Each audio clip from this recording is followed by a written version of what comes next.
নিয়ে চলে আসলাম করা হয়েছে। আর এই সবজিগুলো হলো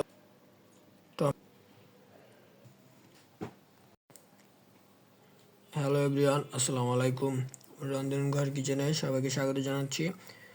আজকে একটি স্পেশাল ডালের রেসিপি নিয়ে চলে আসলাম।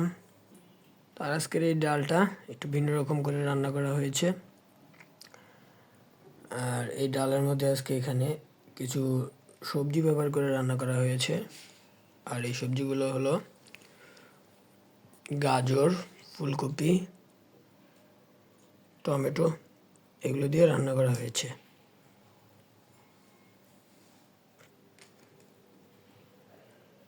আর এই ডালটা অনেকটা ঘন হয়, খেতেও ভালো লাগে বেশ।